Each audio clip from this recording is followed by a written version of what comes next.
And we're live. Welcome back, everybody, to a new episode of the Wheelie Podcast. This week it's on a Thursday due to some travel. I'm your host, Mike Atoll, and I am joined again by Electrek's Seth Weintraub. How's it going, Seth? I'm good. Awesome. Seth's good. I'm good. And we have a lot of great new e-bikes to cover this week. There were a lot of new unveilings. We've got a pile of new e-bikes from Rad. We've got new e-bikes from Aventon, FREY, Ride1Up, all over the place, plus a bit of news as well. So let's see, which e-bike unveiling are we going to start off with this week, Seth? All right, yeah, these are some of my favorites. So, Rad Power Bikes unveils four new e-bikes and faster speeds and the biggest shakeup yet.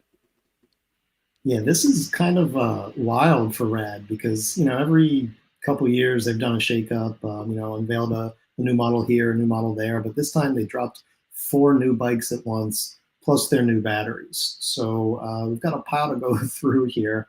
Let's start with a new family of bikes that they unveiled.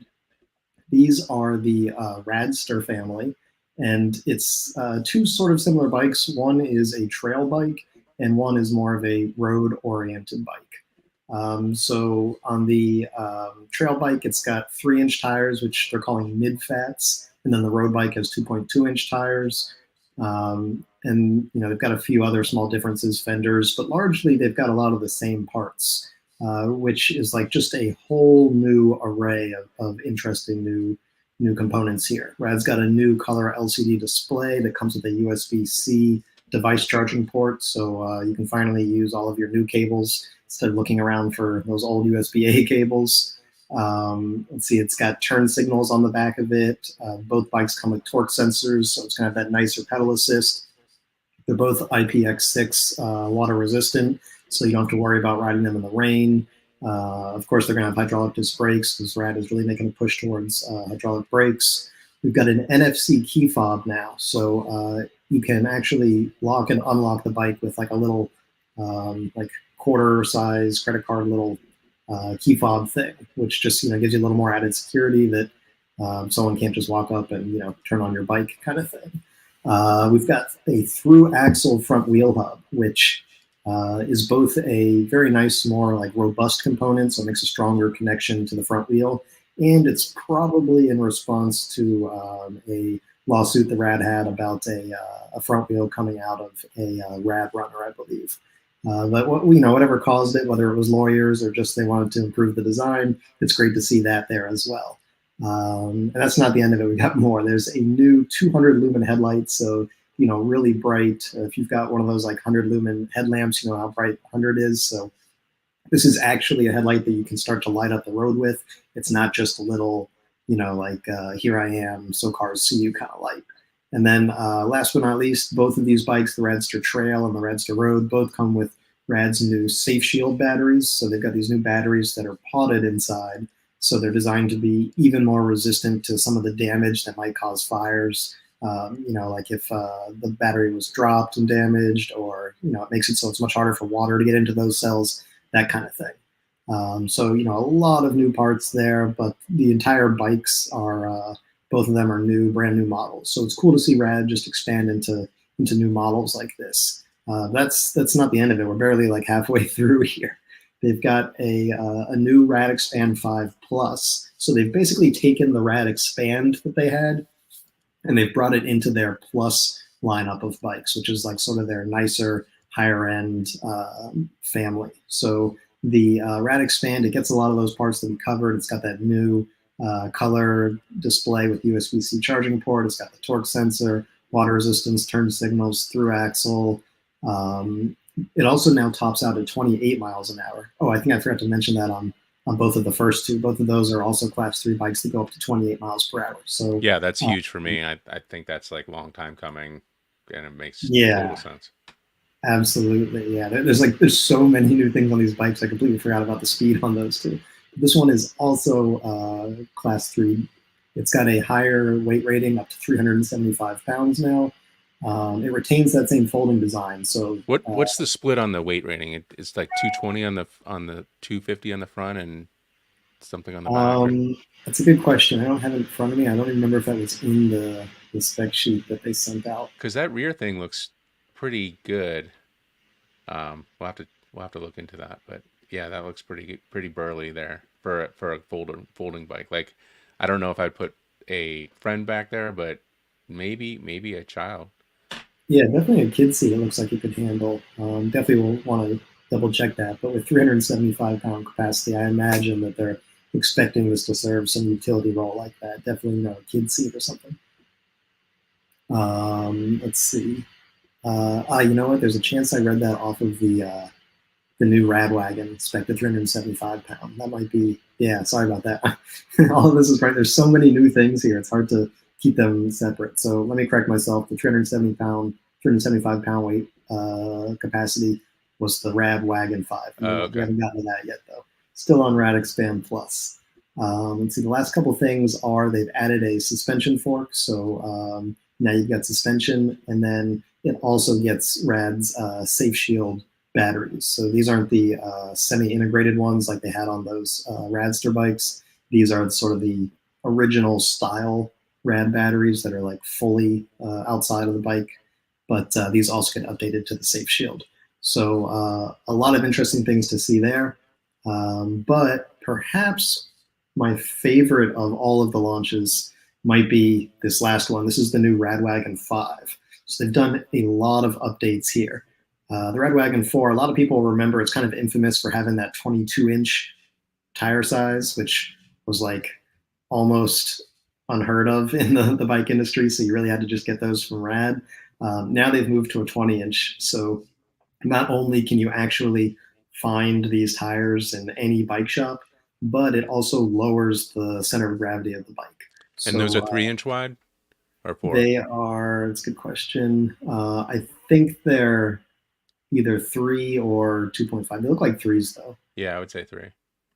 Um, and yeah, so I think almost all cargo bikes now are coming out with 20-inch wheels. Occasionally you see 24, but this has just kind of become a standard. So great to see Rad embrace a normal tire and wheel size there. They've increased the weight capacity, like we said, to 375.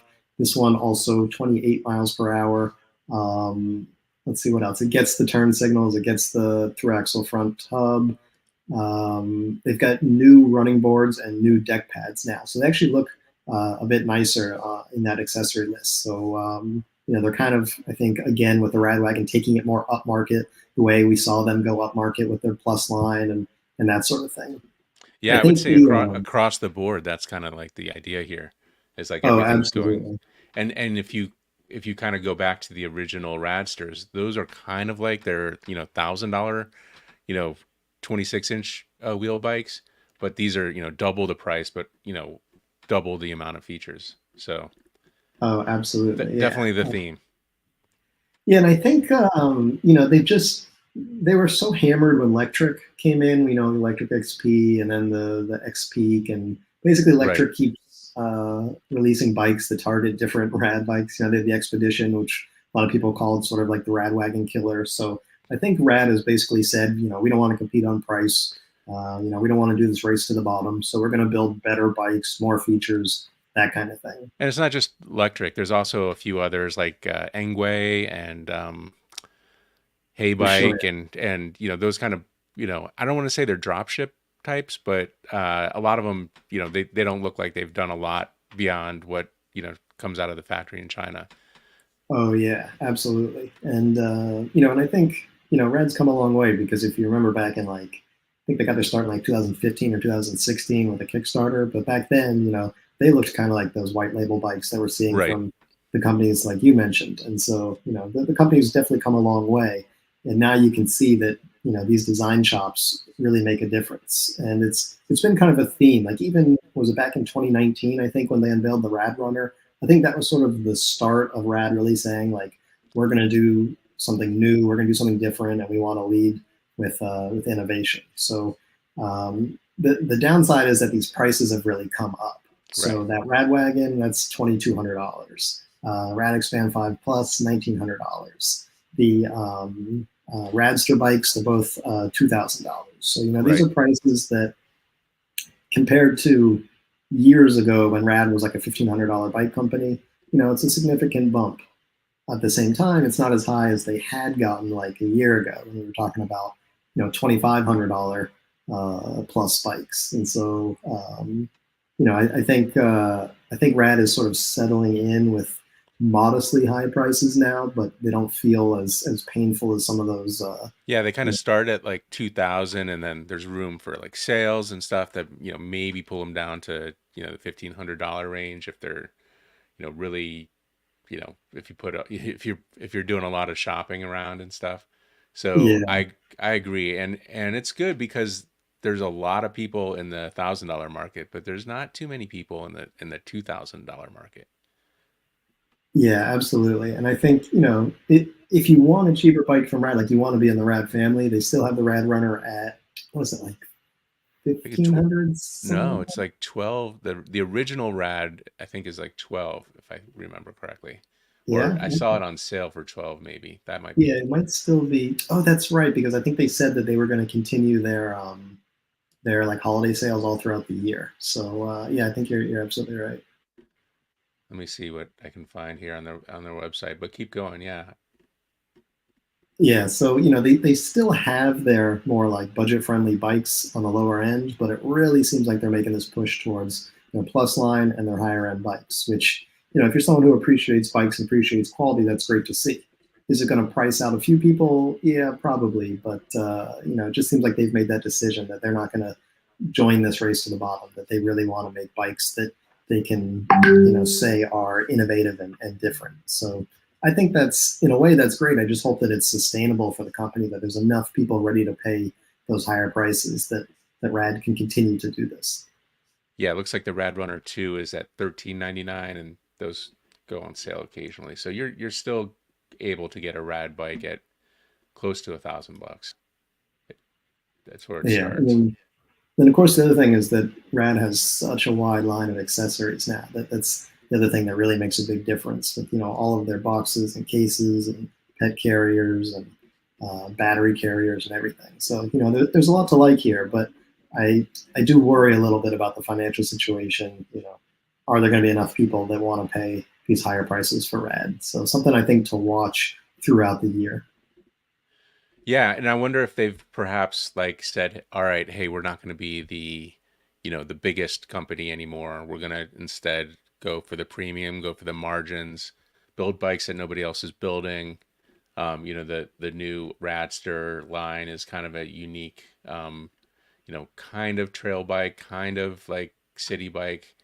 Um, you know, that's typically been a hybrid, but they have so many different, I'm just looking at some of these pictures. They have a lot of different options there. I really like that one, like hard pannier thing. Yeah, That looks their like hard cases are really nice. yeah. I mean that's not something you're gonna find on a drop ship kind of bike.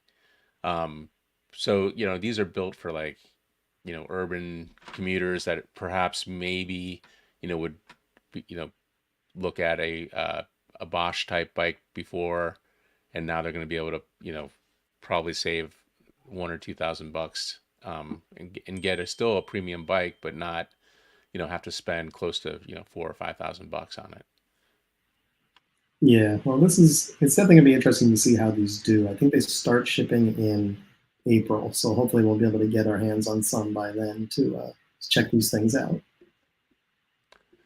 Yeah, I can't wait. Those are looking good. And I actually like the expand. I wonder if at some point this is going to take over for the runner, because it like as a folding bike, this kind of looks a lot like the runner, and it's got some of the same the cargo capabilities, but of course you get the ability to fold it up and maybe put it in your vehicle. And what's kind of somebody sometimes they don't think about or advertise is the fact that you can theoretically, I don't know if Rad does this, but some companies do, put it in a much smaller box, fold it up. And that saves a lot of shipping costs. And, we're talking about $50 or something, which can really reduce the price of the bike. Yeah, absolutely. All right, let's move on. Aventon Ramblas e-bike unveiled as brand's first mid-drive performance electric e-bike. Yeah, this is a really interesting one. If we're talking about the idea of these companies not building white labeled bikes and really, building something new and innovative, Aventon has definitely gone that way now with the Ramblas, and it's also their first mountain bike, which is really interesting. This is like a real dedicated mid-drive electric mountain bike. And to achieve that, they developed their own mid-drive motor. They call it the A100, and it's got a torque sensor as well. So, this is a very nice setup. This is not like a cheap entry-level mountain bike. This thing is really nicely designed, IP67 rated, so you can probably like drop this thing in water. I think the 7 in the IPX7 is submerged up to a meter of water for like 30 minutes. So really well designed. It's got weirdly 15 pedal assist levels, though they're divided among like 5 levels in each of 3 eco, trail, and turbo modes. So you've got a lot of sort of like customization there when you're riding on trails, how much power you want.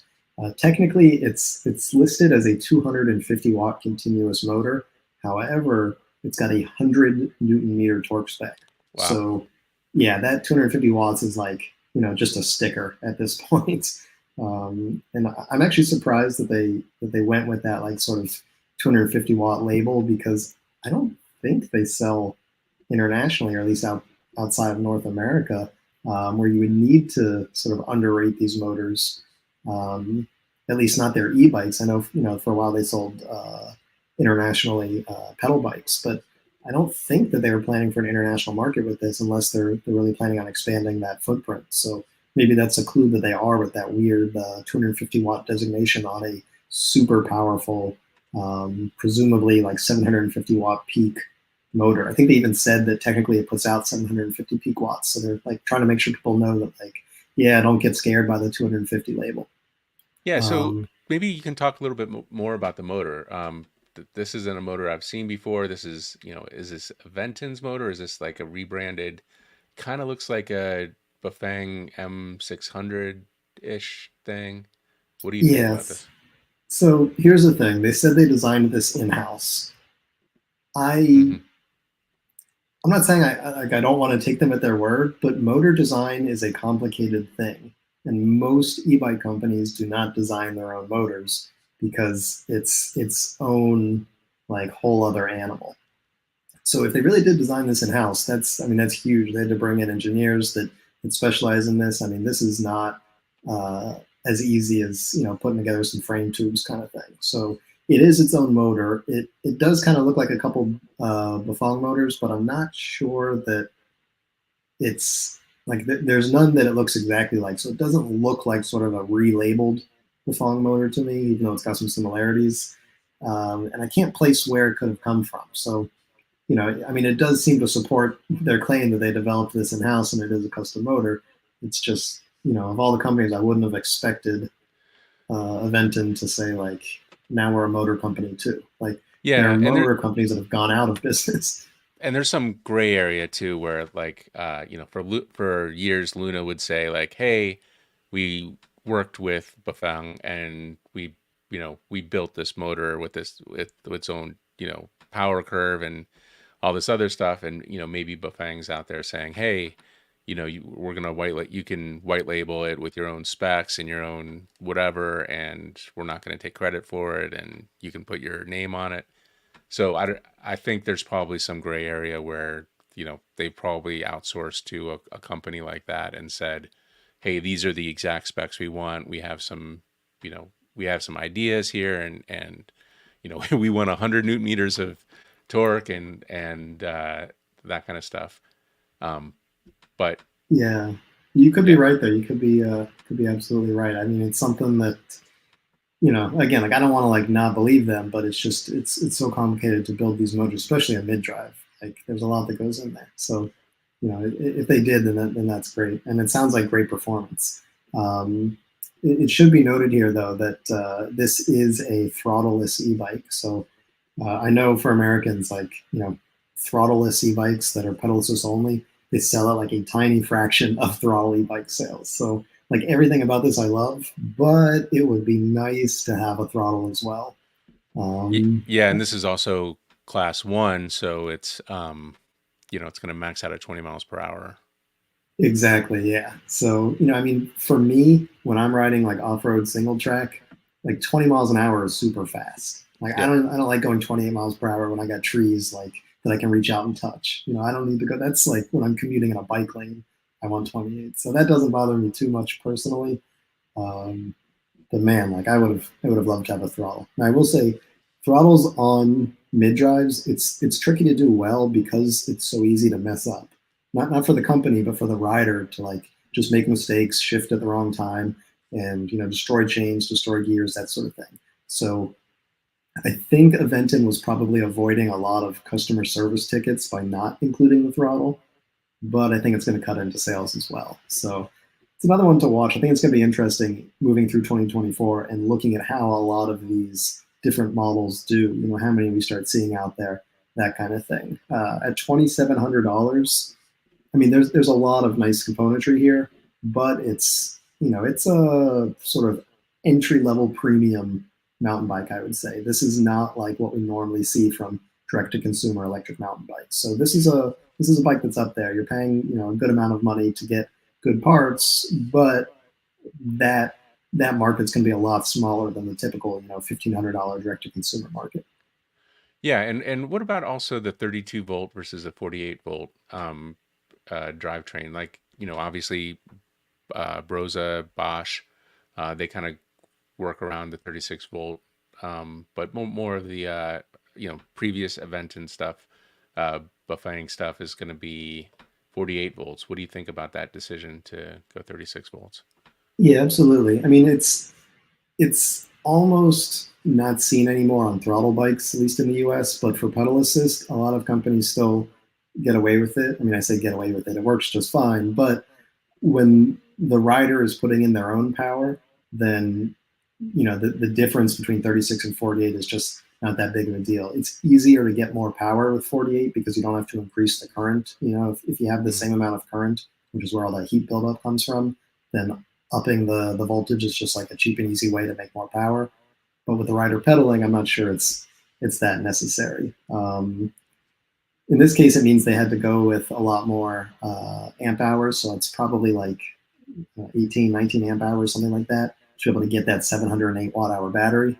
But I don't think it's a huge problem here because also someone who's going to buy this bike is someone who is like already a mountain biker, like they're Right. comfortable with pedaling. It's part of the process for them. So I don't even think they're going to, feel like it doesn't have the same power because it's almost like your legs are making up that last 12 volts. Yeah, and so how would you compare this thing? I mean, obviously there's a lot of difference with the mid drive and rear hub motor. Like we just talked about the Radster off-road thing. That's going to come in at like 2100. This is going to be a little bit more at 2800, I think. Um, This one was yeah 2,700, and I think the Radster Trail was 2,000 even, if I'm not mistaken. okay. Yeah. So, I mean, obviously mid drive versus rear hub, that's a big difference. Battery size, but like overall, like who's going to be the market for each of these? Yeah, well, the I would say that this is definitely a much nicer bike in terms of componentry. I mean, even things like the Maxxis tires, that kind of stuff. So this is definitely going to a rider that appreciates that stuff more and Yeah. actually sort of like Rock shocks. understands some of those difference. Exactly. Yeah. When it comes to Rad, it's like a bit younger version of Pedigo in that like that customer doesn't want to get into like the weeds about the components. They want Right. something good, but they're not like, oh, well, I only do like Maxxis and Schwabi. Like I won't do like a Chow Yang tire kind of thing. So, Right. it's I see it as a bit of a more discerning rider looking for something like this, whereas Rad is really more of a mass market kind of thing. Well, it's good to see both of them kind of going upstream in terms of quality components. When are we going to see like a review of this one? Yeah, I'm not sure it's on the list. I don't think they have these shipping yet, if I'm not mistaken. I got to double check that, but I was just talking to Aventon about it, and I'm excited to review this one as soon as I can. Yeah, and I'm seeing them more and more in bike shops as well, so that's kind of cool that they're going that Oh that yeah, route. they're doing a great job with expanding the like independent bike shop dealer network. Like hats off to them because that just makes it so good. Totally. All right, let's move on. The FREY, I love this name, Dopamine 2.0 launched as a new high-performance electric mountain bike with throttle. I'm obviously a huge FREY fan. I love their Bafang Ultra bike, so I'm excited about this one. Yeah, absolutely. So, we were just saying that like most electric mountain bikes don't come with throttles, especially the mid drives, because it's so hard to make it work. FREY is like, hold my bike bottle because they'll give out throttles, like they're cheap here. And so they've got the Bafang M560, which is a very powerful motor. It's only listed at 500 watts, but again, like, don't believe the wattage here because the torque rating is what you want to look at. The torque here is 140 Newton meters, which is Jeez. like, yeah, I mean, that's like rip a chain if you don't do it right kind of torque. The motor you were talking about, Seth, the Fang Ultra, I think is 160 Newton meters. So this is like almost right up there with what is essentially the most powerful, torquiest retail electric motor out there for Yeah, e-bikes. and I have the firsthand chain ripping experience with that one. So Yeah, absolutely. I think at Eurobike a few years ago, I unfortunately did some high-speed metal work myself on a chain with that motor.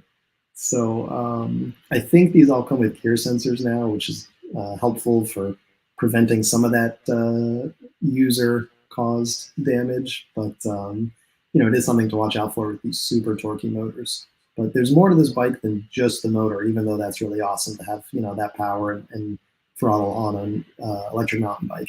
There's a lot more here. The bike has a lot of really nice parts, not just RockShox suspension, but that's a Yari fork up front, which is very nice. It's not the top RockShox fork, but it's up there.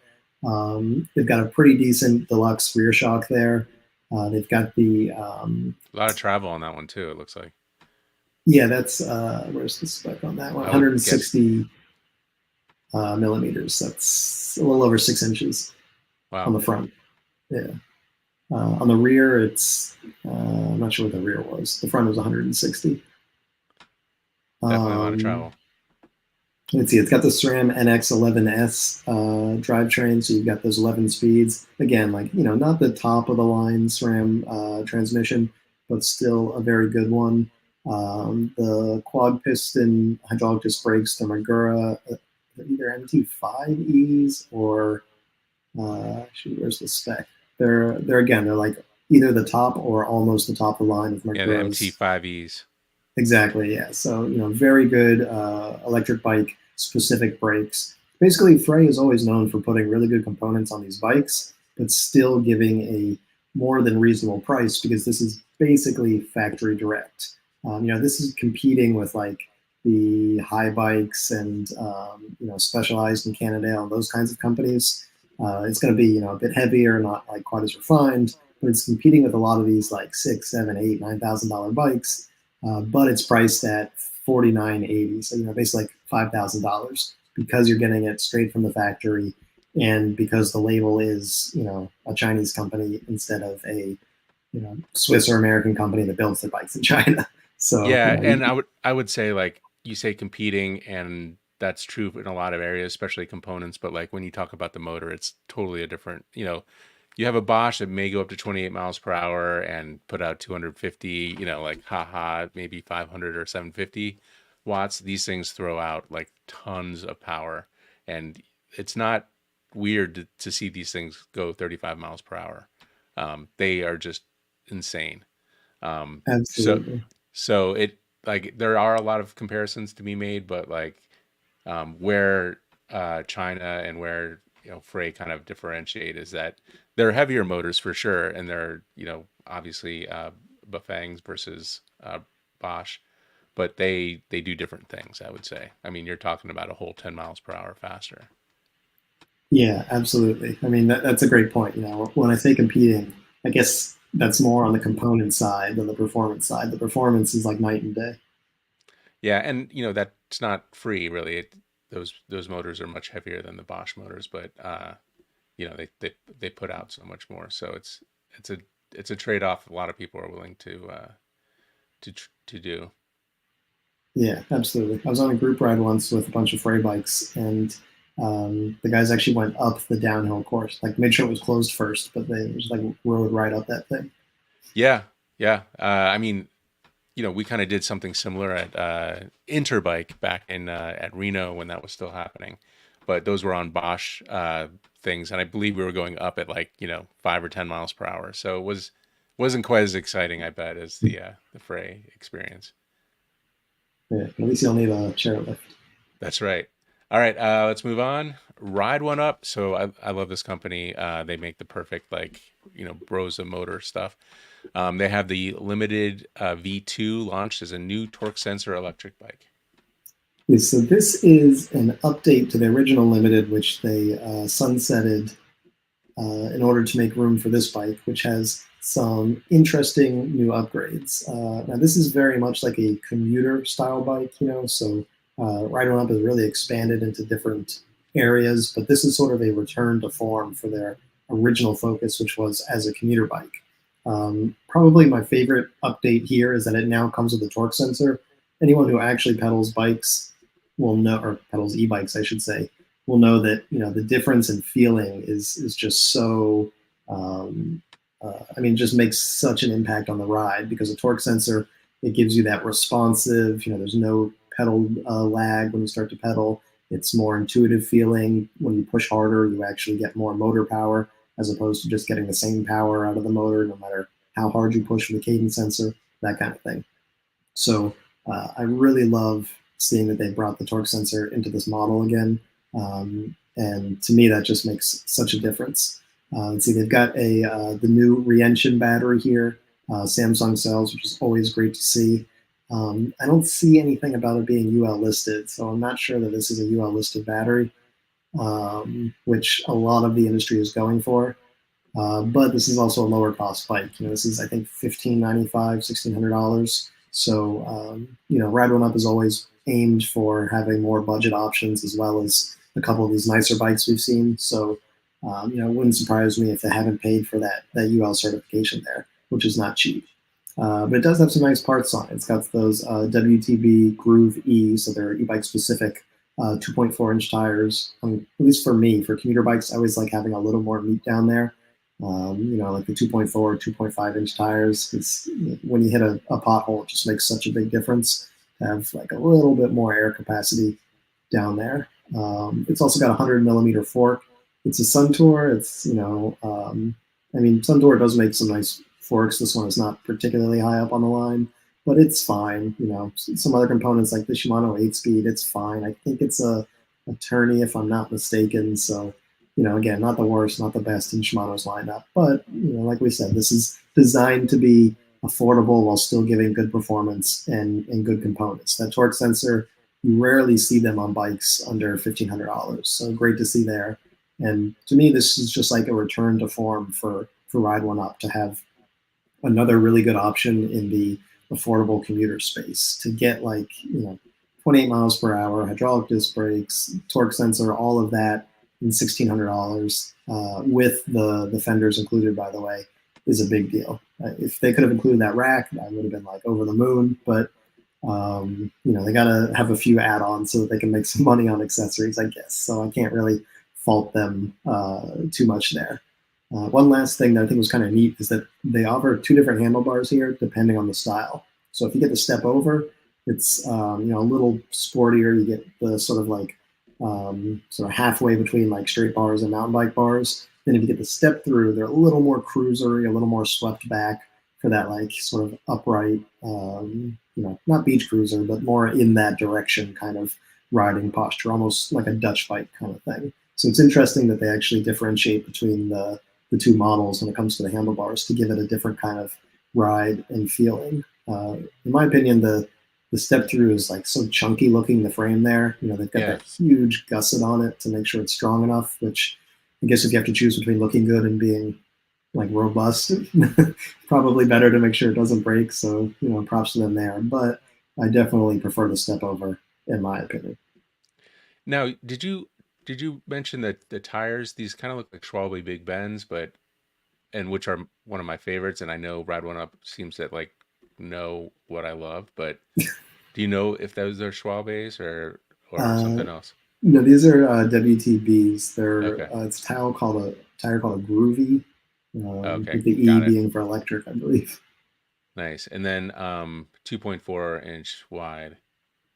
That's that's still a really good size, I think, for commuters. You hit a pothole, you're not gonna like die. Um, so Absolutely. not obviously as efficient, but perfect size for a commuter bike. Yeah, Really when do you've like the got decisions. 750 watts, like you can give up a little bit of efficiency. Right. Totally. And the price always Ride1Up's kind of deal is 15.95 solid. Love it all around. Yeah, even like that copper color. When I first heard that it was going to be copper, like I didn't know. Like I was picturing like cooking pans, but it actually looks pretty nice. I think Yeah, that it's is neat to cool. see. Totally. All right, let's move on. Next up, new electric scooter to come with that's a lot of X's. XL seat, but not likely headed to America. Yeah, this is. If you're familiar with Aether Energy, they're probably like the biggest competitor for Ola when it comes to like homegrown electric scooter startup in India. And they are coming out next month with a new scooter called the Rizta. And we don't know too much about it yet, but one of the things that they have told us is that it's supposed to have the biggest seat ever on a electric scooter and also the biggest storage capacity. And as part of their marketing, they're calling it an XXXXXL seat. And they've got this great billboard they put up with a massive seat showing it off. So I thought this was kind of funny. Unfortunately, we're not going to get these in the US, it seems, anytime soon. Even Ola said like 2 years ago that they were planning to come to the US and nothing's happened there.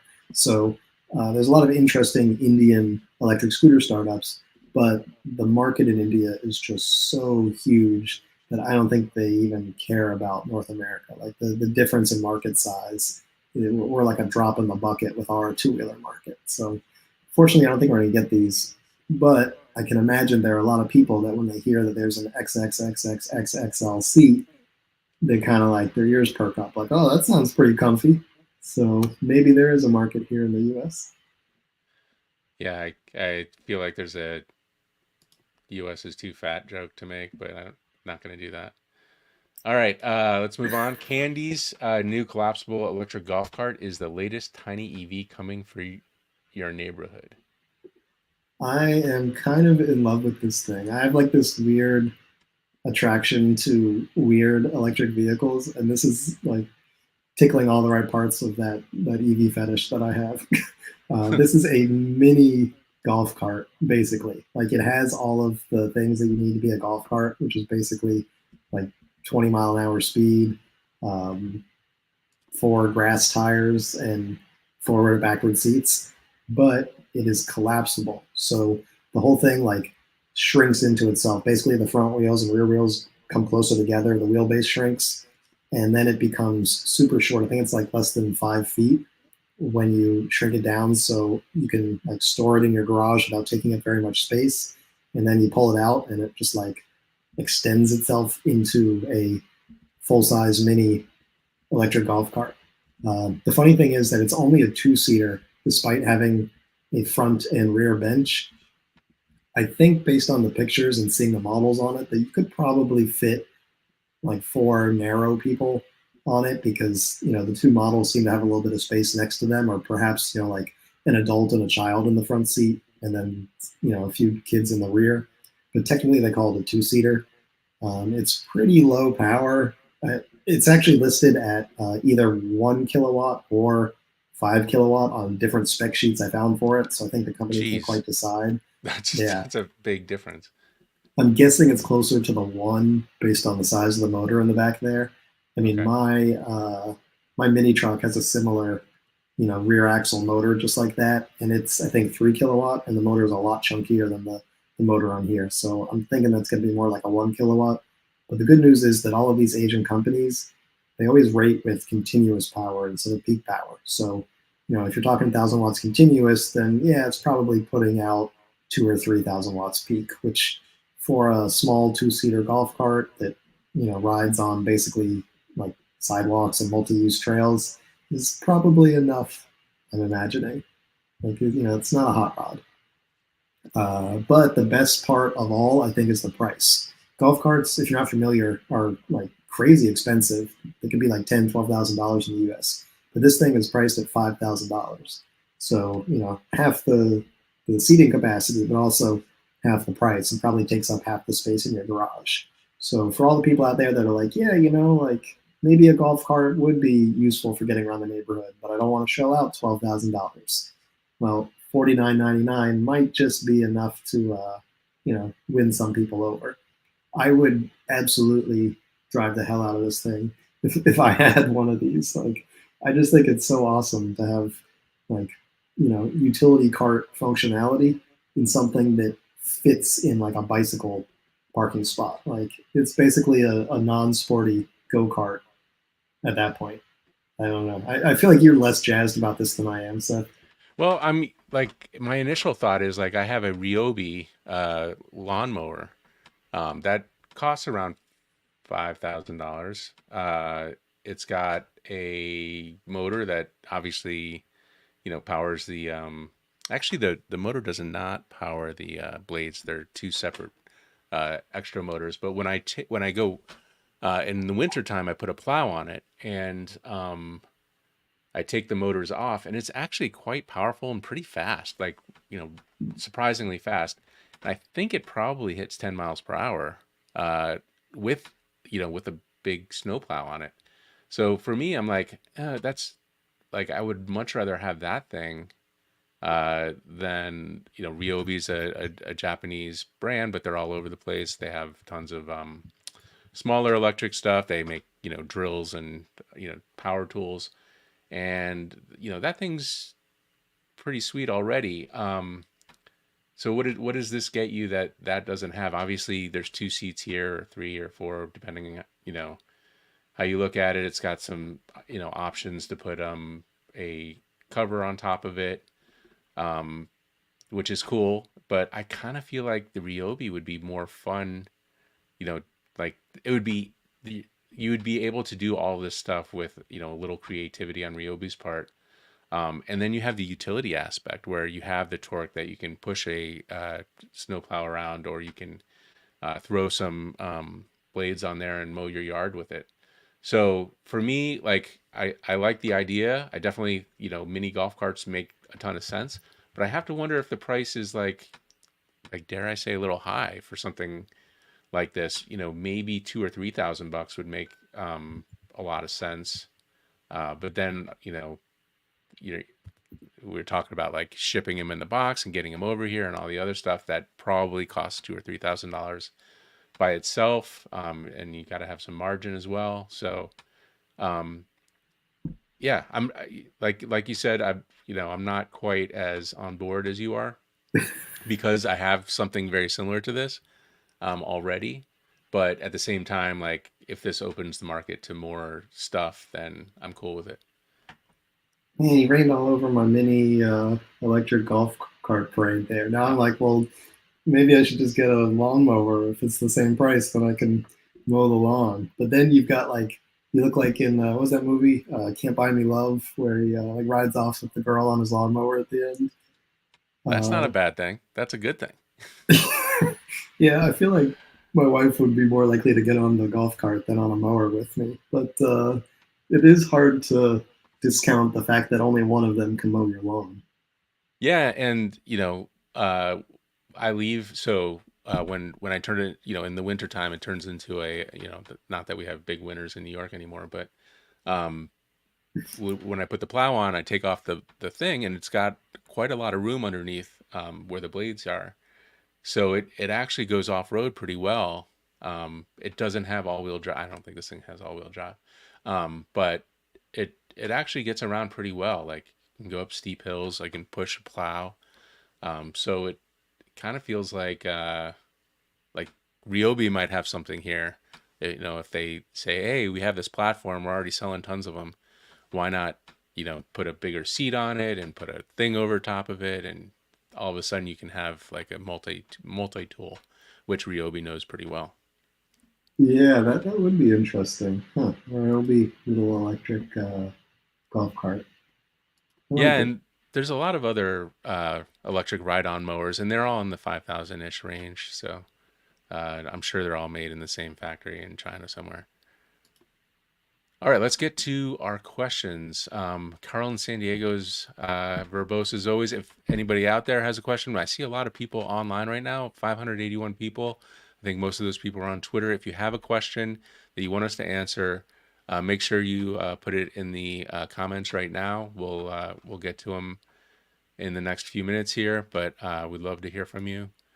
So Carl says, have you reached out to Assembly Member Tasha Borner in California to interview her about the proposed e-bike licensing bill? That sounds We like actually, a fun thing to y- do. yeah, we haven't talked to the Assembly Member Borner, but yeah, it would absolutely be interesting. I think that's still in a committee, if I'm not mistaken. Both of those two big e-bike bills that we were looking at, I believe, are still in committee. But yeah, that would be interesting to get her take on it.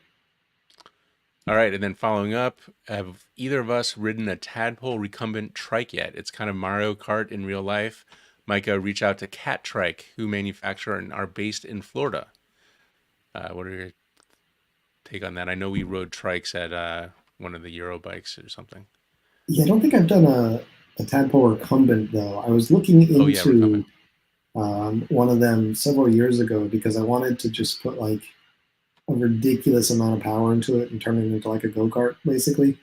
But I was looking at like non-electric ones that I could convert. Now there are some really good electric options out there. Very pricey because each one of those modifiers and recumbent, trike, electric, everything adds more dollar signs to it. But that would definitely be awesome to test some of those now that there are some good options on the market. You don't have to convert them yourself.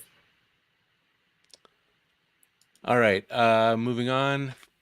You know what? Actually, before we do that, the recumbent trike thing, I'm remembering our favorite Australian YouTuber Bruno Yeah, did a recumbent trike, and I think it was like a 10 kilowatt or something insane, where he was actually like spinning out and doing, you know, I think it have was like we, 30 kilowatts. I think it was yeah, it was three 10 kilowatt motors. right. It was insane. We'll have to pull that up at some point. Maybe I'll do that in the background while we're answering questions here. Yeah, that Uh, thing just could not get traction. right. Well, it just turned it immediately into a spinning wheel. Let me see if I can find that while we talk about the next question from Frederick P. What about the new e-bike laws being enacted? We talked about this a little bit last time, but what's basically the rundown there? And I'm Yeah, assuming so he's from the U.S. I don't think either of them have made like forward progress yet. The California one is a little more up for debate regarding electric bike licenses. I know there's a lot of support for it in California. That's where you've got a lot of people concerned about younger riders, teenagers that are riding e-bikes. They don't know the rules of the road, or some of them just don't care about the rules of the road. So you get a lot of these sort of like e-bike youth gangs riding around sort of thing. And so this requirement to force non-driver's licensed e-bike riders to get an e-bike license has a lot of public support. We'll have to see, if this bill makes it out of committee and if it, passes in the California Assembly. The same bill was brought up last year and did not make it through. So this year could be different now that there's a lot more momentum. In New Jersey, that's where the other potentially more divisive bill is being discussed. That one is proposing to require electric bikes to carry liability insurance, just like cars and motorcycles and that sort of thing, and also to require them to be registered, just like you would register a car. That one seems to have a lot more support within the legislature. I don't think that one's made progress yet either, but that one does look like it could be on track to actually pass and become law, which would be sort of, you know, groundbreaking in the industry because nowhere are electric bikes treated as motor vehicles. It's sort of like widely accepted at both the federal level and basically every state level that these are classified as bicycles and not motor vehicles. So this would be a major change to the status quo in the industry. You All find right, that sorry. crazy trike video? Yes, I did. So I'm going to put that on the screen here. Um, So this kind of like I don't even know if he's making videos anymore. I think his last video was like 11 months ago, but he made this crazy trike. I mean, he makes crazy everything, but look at his Cybertruck. Um, but he made a trike that had a let me back up here. Um, Australian guy. Um, so he made a 42 kilowatt e-bike, 56 horsepower, triple motor, um, madness. And I don't know if he shows driving it, but you can see the motors and the setup there. And Oh, I definitely remember some driving clips somewhere. I know, and I did a quick look for the earlier ones. Um, oh, I guess he wants us to Yeah, go to Facebook five for years that. ago. Yeah, so I don't know. It's It's like on funny his we Facebook both page. under like we both misremembered on the low end how powerful this insane electric recumbent trike was. Yeah, I mean, I don't know what happened to that guy. He probably got a job at like Bafang or something, but or Suron. But he's not I think he's making actually videos working for a anymore. BMS company. Oh, that makes perfect sense to be honest. Yeah. But he was making these insane bikes that had like, people make bikes with like, oh, it's got 9 kilowatts of motor. That's insane. He would make like in the 30s and 40s and 50 kilowatts. I mean, that trike, I think the advertisement on it was or uh something like 840 amps. Like that's car, like those wires, the thickness of those wires is like what you see in cars. Obviously he's not doing 400-volt systems probably yet, but it's just crazy like the stuff he's building here. So anyway, that's kind of one of our fun things. If you guys want to go down a rabbit hole, that's a fun area to go. I All right. found I found the riding video, by the way. Okay. I just sent it to you All right, let's see on if we can find it, because I think it's worth like watching this because it's just fun. yeah, like if you just enjoy nutty combinations of wheeled vehicles and electronics, this is wild. I Well, think and it trikes can be fun. So let's see. I'm sure it's like right here. Okay, maybe I'll turn the sound down a little bit too. yeah, jump to about a minute in. See how it goes, man. He's got a full face helmet and flip flops on. Yeah, and a wife beater. Yeah. Yeah, he's gonna make full use of that wife beater in a second if I remember correctly on his video. It's just hilarious because like the tire just turns to butter like Yeah, I mean, immediately. like you just see the smoke coming off of it, which is not normal e-bike behavior. Only more than 300. 300 amp switch all the time, man. And then we put some. I mean, look at the tires. They're Yeah, I like some mark here. Your comments like. Yeah. Oh, so they didn't include the crash in this video. I remember there's a video of him crashing wearing that wife beater. oh man. I mean, I guess you're starting out pretty low, so. All right, let's get back. Sorry, let's get back to reality here. A little We could sidetracked there. watch this stuff all day. All right, back to Carl. I think there are a few industry standards we should be asking for. One, single smart charging plug standard, so a universal charger can negotiate with BMS to supply 36 volt, 48 volt, 72 volt, and eliminate battery fires. And then two, speed controllers on e-bikes to help enable riders to shift to the correct speed for a class 1 trail. Instead of limiting speed of e-bikes by class, we should be giving users speed limiting ability. All right, so those are the two things. I agree in some like standardization would be good. Battery standardization would be really good. But I don't know. What do you think? Yeah, the problem I always run into there is that I don't see how to align the interests of these companies because they all sell replacement batteries. And especially when you get to a company like Rad, that they've got their own connector on the battery, so you can't just like go to AliExpress and buy a battery that'll fit a Rad kind of thing.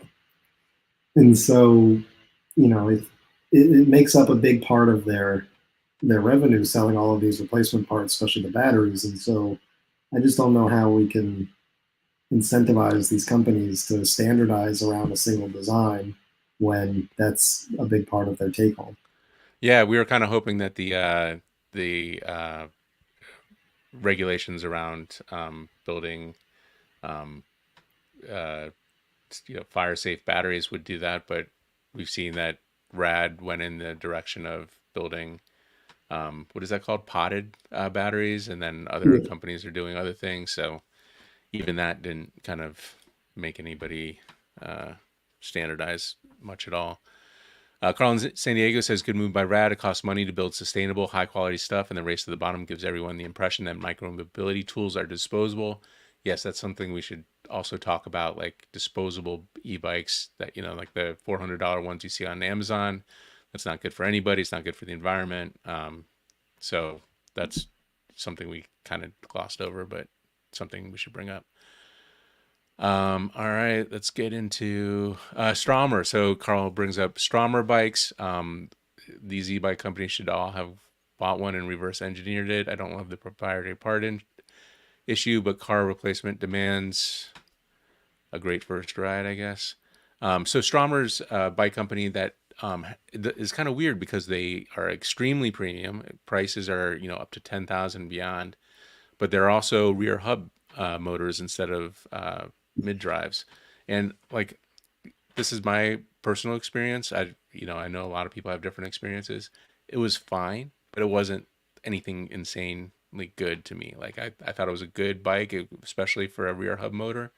But when I rode Stromers, I was kind of like, yeah, this is a good bike, but it's not a great bike, and it's certainly not a triple the price of a typical, rear hub bike uh, thing. So, what's your take on Stromer, Micah? Yeah, so I mean, I think where they differentiate themselves is that they use like just the highest end components. And that's where a lot of the cost on those, 10, 12, $13,000 e-bikes comes from, is that they're just, going through these parts catalogs and saying like, give me the best of everything.